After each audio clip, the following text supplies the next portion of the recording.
오늘은 이제 마지막으로 절제에 대해서 같이 나누려고 하는데, 제가 우리 사랑이와 희락이, 그리고 이 젊은 세대 아이들하고 제가 어떻게 하면 소통을 할 수 있을까? 이제 그런 고민을 하면서 어디에서 이제 그런 얘기를 들었어요. 뭐냐면, 우리 부모 세대, 지금 저와 같은 우리 부모 세대들은 주로 이제 핸드폰을 가지고 유튜브와 그리고 인스타그램을 주로 이렇게 사용을 한다고 하더라고요. 그런데 우리 자녀 세대 이 아이들은 유튜브하고 인스타그램보다 오히려 틱톡을 더 즐겨서 본다고 합니다. 여러분들 들어보셨죠? 그래서 저도 그래서 궁금해서 이 틱톡을 그 앱을 다운받아서 핸드폰으로 이제 틱톡을 보는데 정말 재밌는 거예요. 제가 생각했을 때 유튜브보다 더 재밌는 거예요. 유튜브보다. 한참 제가 이제 잠자리에 들거나 막 이렇게 참 피곤해서 애들 다 재우고 나면 이제 저도 이제 좀 내 시간을 갖기 위해서 그래도 이제 유튜브를 보면서 이렇게 시간을 좀 보내기도 하고 거기에서 정보도 얻고 막 이렇게 했거든요. 그런데 제가 틱톡이라는 앱을 깔고 나서부터는 유튜브를 안 보게 돼요. 틱톡을 보기 시작하는데 여러분 틱톡이요. 정말 진짜 대단한 그거더라고요. 정신없이 보게 되는 거예요. 정신없이. 그러니까 유튜브 같은 경우도 물론 그런 부작용이 좀 있긴 있지만, 그러니까 제가 느끼기에 틱톡은 이거는 유튜브를 훨씬 더 이렇게 사람들로 하여금 정신을 빠뜨리게 만드는데 최고의 앱이다. 그런 생각을 하게 됩니다. 틱톡을 보는데요. 정말 짧은 영상인데 이것이 그냥 너무 쉽게 재밌는 컨셉을 가지고, 컨텐츠를 가지고 계속 업데이트가 되니까 정신없이 보게 되는 거예요. 너무 재밌는 거예요. 그래서 한 번은 제가, 이러면 안 되겠다. 정말 내 자신이 이것을 절제하지 못하고 이걸 계속 보고 있는 제 자신을 보면서, 이거 안 되겠다. 그래서 제가 그 앱을 지워버렸습니다. 그 앱을 지워버렸어요.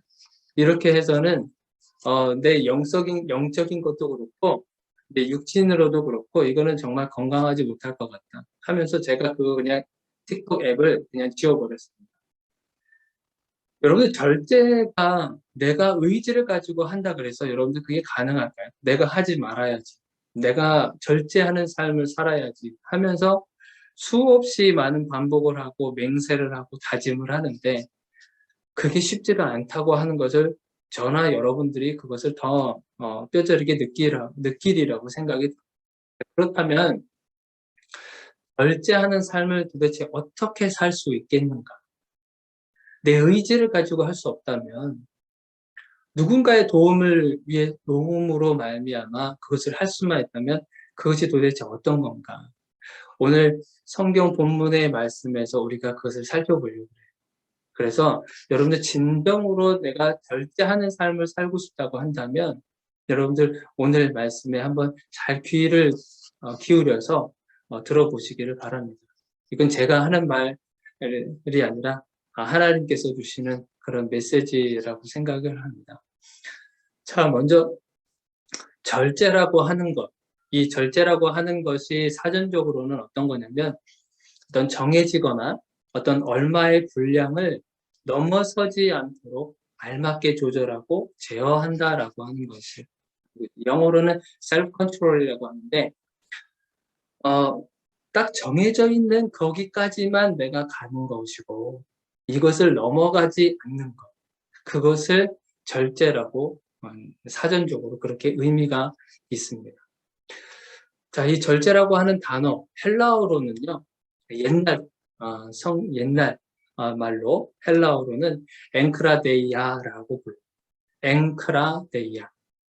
이 단어가 절제라고 하는 단어인데 이것이 어디에 쓰여졌냐면 우리 고린도전서 9장 24절에서 25절에 있는 말씀, 오늘 본문 말씀이기도 합니다. 자, 특별히 25절에 제가 읽어드릴게요. 이기기를 다투는 자마다 모든 일에 절제하나니 그렇잖아요. 이기기를 다투는 자마다 절제한다라고 그래요. 자, 24절에는 운동장에서 다름질하는 자들이라고 돼 있고 25절에서는 이기기를 다투는 자들이라고 돼 있잖아요. 이것은 뭘 얘기하냐면 운동선수를 얘기합니다. 운동선수.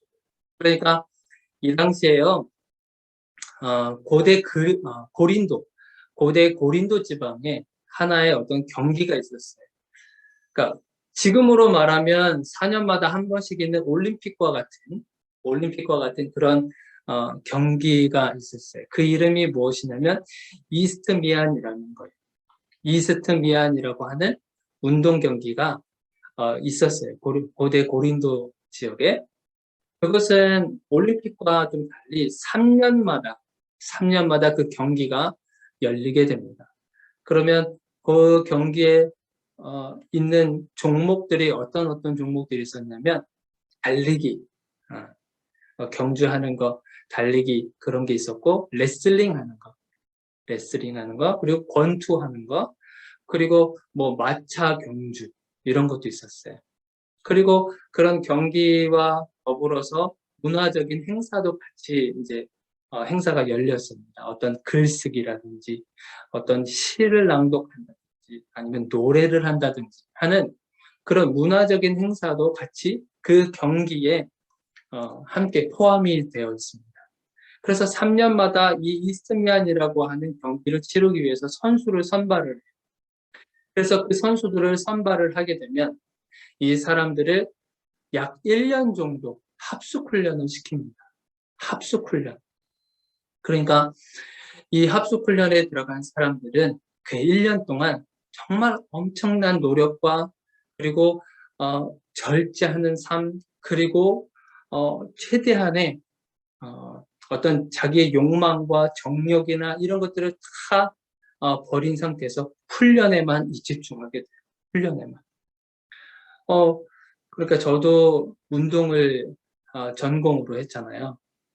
저도 이제 무슨 대표 선수나 그런 건 아니었지만, 우리나라를 대표했던 이제 선수들하고도 같이 운동하기도 하고 이제 그랬었는데, 그 대표 선수들이 하는 얘기가 뭐냐면, 하루의 일과를 제가 물어봤어요. 하루의 일과가 어떻게 되냐. 그랬더니, 새벽에 한 5시쯤에 일어나. 새벽에 5시, 합숙 훈련을 하는 거예요. 새벽 한 5시에 일어나자마자 눈을 비비면서 1시간 정도를 새벽 훈련을 해요. 새벽 운동을 하고 그리고 나서 식당에 들어와서 아침밥을 먹고 그 아침밥을 먹고 나서 조금 쉬었다가 오전 운동을 해요. 아침 운동을 하고 그리고 또 시간이 좀 쉬고 나서는 또 오전 운동을 또 해요. 그리고 점심을 먹고 오후에 운동을 하고 마지막에 또 저녁 운동을 하는 거예요. 그러니까 하루 일과가 이런 거예요. 아침에 일어나서 운동하고 밥 먹고 운동하고 밥 먹고 운동하고 이것이 하루 일과인 거예요. 하루 일. 그 운동량이요.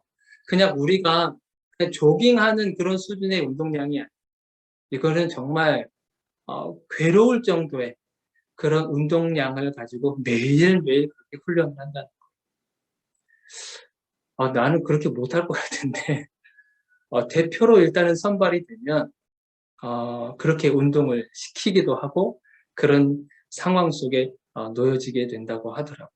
근데 만약에 그렇게 이제 하다가 정말 견디지 못하면 중대 포기를 하게 되면 시합도 가지 못할 뿐만 아니라 어떤 그 중대 포기를 하게 되고 승리자의 그 면류관이죠. 그 면류관을 쓸 수도 없는 그런 기회조차도 없게 되는 거예요.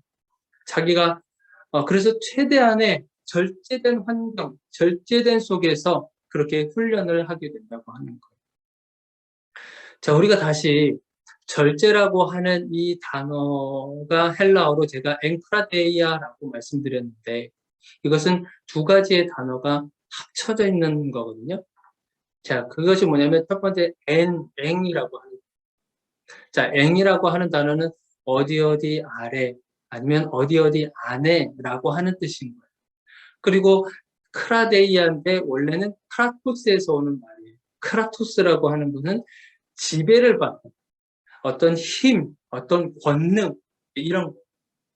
그러니까 앵이라는 단어하고 크라토스라는 단어가 합쳐져서 앵크라데이아라는 단어가 나왔는데 이 뜻이 뭐냐면 어느 힘에 지배를 받는 걸 말합니다. 어떤 권능에 지배를 받고 있는 상태를 앵크라데이아라고 합니다. 그러니까 절제는요, 어떤 힘의 지배를 받고 있는 상태를 말하고 있는 거예요. 어떤 힘의, 어떤 권능의 지배를 받고 있다. 그러니까 여러분 운동선수들이 이 대표로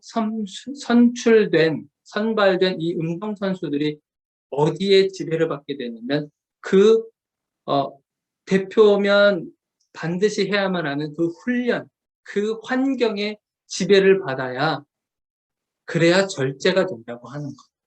완전히 지배를 당하지 않으면 중간중간에 포기하게 된다는 거죠. 그러니까 이 절제가 반드시 되기 위해서는 어디 무언가에 어떤 권능에 어떤 힘에 어떤 보이지 않는 어떤 세력에 지배를 받아야 그것이 절제가 된다고 하는 거예요. 여러분 근데 운동선수들이요. 지금 말씀드렸던 운동선수들이 이런 대표자로 선발되어서 절제를 하는 거는요. 약간 물리적인 환경에 의해서 절제가 되는 거잖아요. 그러니까 이 운동선수들은 절제를 한다 해도 내가 원해서 절제를 한다기보다 억지로 하는 그 절제가 있다고 하는 거예요. 자, 이 말은 뭐냐면 물리적인 환경이 만약에 내 삶에서 없어졌어요. 그러면 다시 우리 인간은요, 절제하지 못하는 삶으로 되돌아간다는 거예요.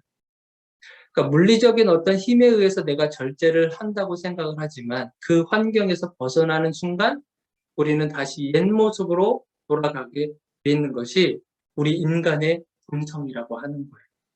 인간의 본성. 그러니까 우리가 계속 그렇잖아요. 내가 절제해야지, 내가 하지 말아야지, 내가 넘어가지 말아야지 하는 나로부터의 어떤 물리적인 힘에 의해서 그것이 조금은 이렇게 실천해 나갈 수 있지만 이것이 영원하지 않다는 거예요. 우리 인간의 의지가 그만큼 약한 겁니다. 그러면서 다시 또 옛 모습으로 돌아오면서 내 모습을 보고 한탄하는 거예요. 아, 나는 진짜 절제하지 못하는 사람이구나.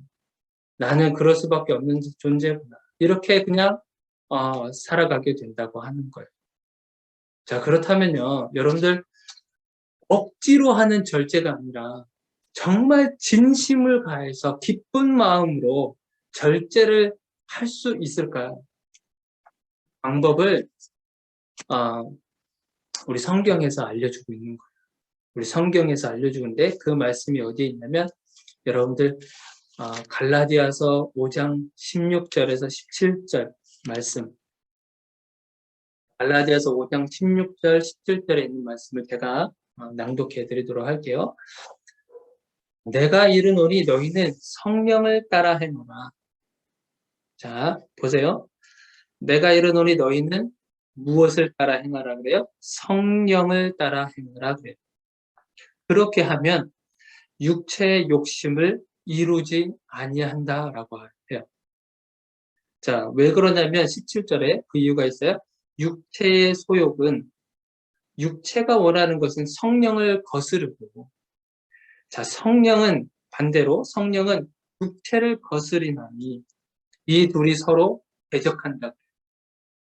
그러니까 내가 성령을 쫓아서 행하기 시작하면 육체의 소욕을 따르지 않게 된다고 하는 거예요. 육체의 소욕을 따르지 않는다. 자, 반대로 내가 내가 육체의 정욕을 따라서 살아가면 성령을 거스르게 된다고 하는 거예요. 자, 이 말은 뭐냐면 제가 처음에 이 절제라고 하는 단어가 앵크라데이아라고 말씀드렸잖아요. 앵크라데이아. 이것은 어떤 힘의 지배를 받고 있는 것, 어떤 능력의 그 안에 머무르고 있는 것, 그것을 말씀드렸잖아요.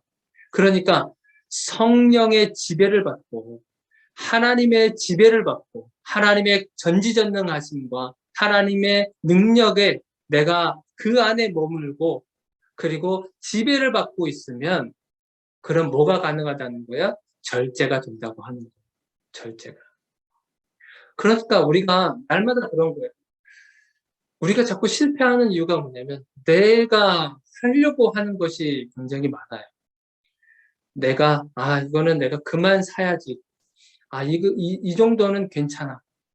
그리고 멈춰야 되겠어. 이렇게 하면 안 되는데, 그만해야지라고 하는 그런 다짐을 수없이 한다고 해서 사실 절제가 되는 삶이 아니라고 하는, 정말 절제를 위해서 살아가기 위해서는 우리가 해야 되는 것이 뭐냐면 성령을 쫓아서 살아가야 절제가 된다고 하는 겁니다. 자, 시선이 지금 어떻게 바뀌어요? 내가 하지 말아야지, 절제해야지라고 하는 그 시선이 지금 나에게 있었던 그 시선이 내가 성령의 지배를 받고 하나님께 지배를 받는 순간 절제가 된다고 하는 그 시선이 하나님께로 바뀌는 거죠.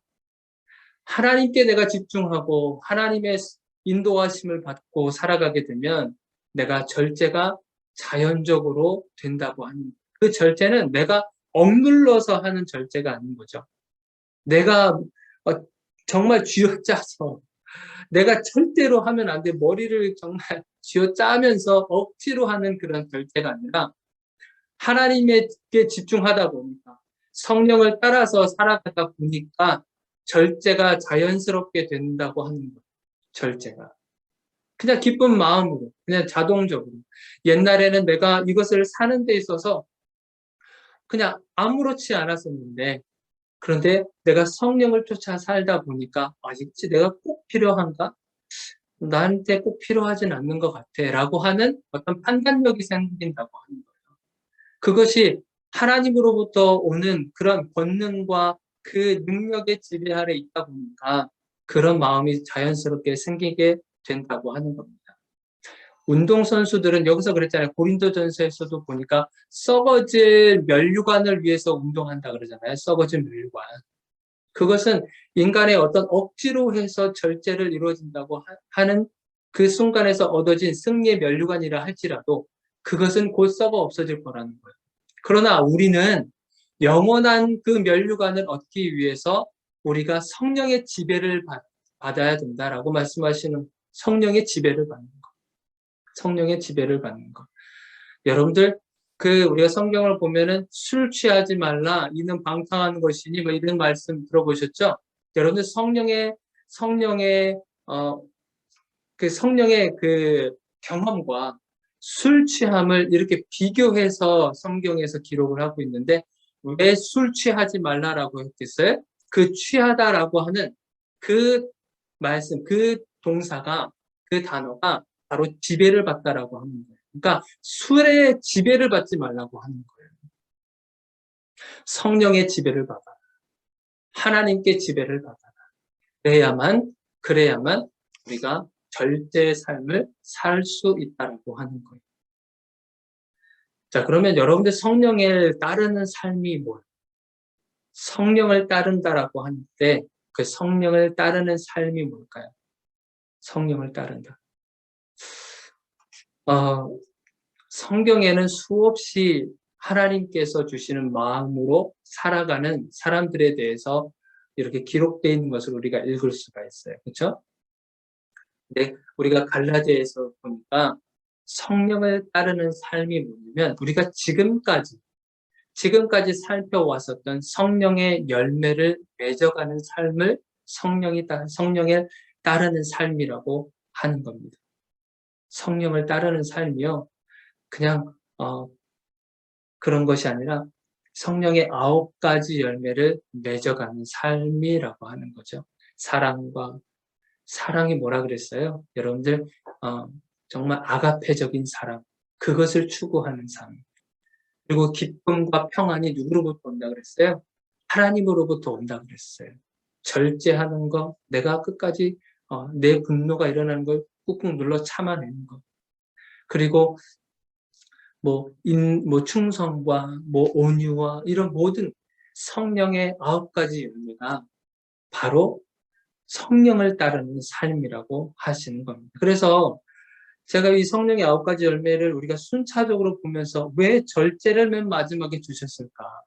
절제를 왜 맨 마지막에 주셨을까? 그 이유를 이제 조금 알겠는 거예요. 절제의 열매를, 그러니까 성령의 9가지 열매를 맺어가는 삶. 그 결론을 주시는 거예요. 이 절제를 통해서 우리가 성령의 9가지 열매의 결론을 내고 있는 거예요. 이것을 맺어가는 삶이 곧 절제의 삶이다 라고 하는 거예요. 그러니까 나의 행동에 집중하지 말고 내가 살아가는 방식에 집중하지 말고 하나님께서 주시는 그 성령의 인도하심, 성령의 열매를 맺어가는 그것에 오히려 더 집중하면서 살아가라고 하시는 거예요. 그러면 정말 절제하는 삶이 가능해지는 겁니다. 저와 여러분들에게 이미 하나님께서 절제의 씨앗을 심어주셨다고 했습니다. 절제의 씨앗.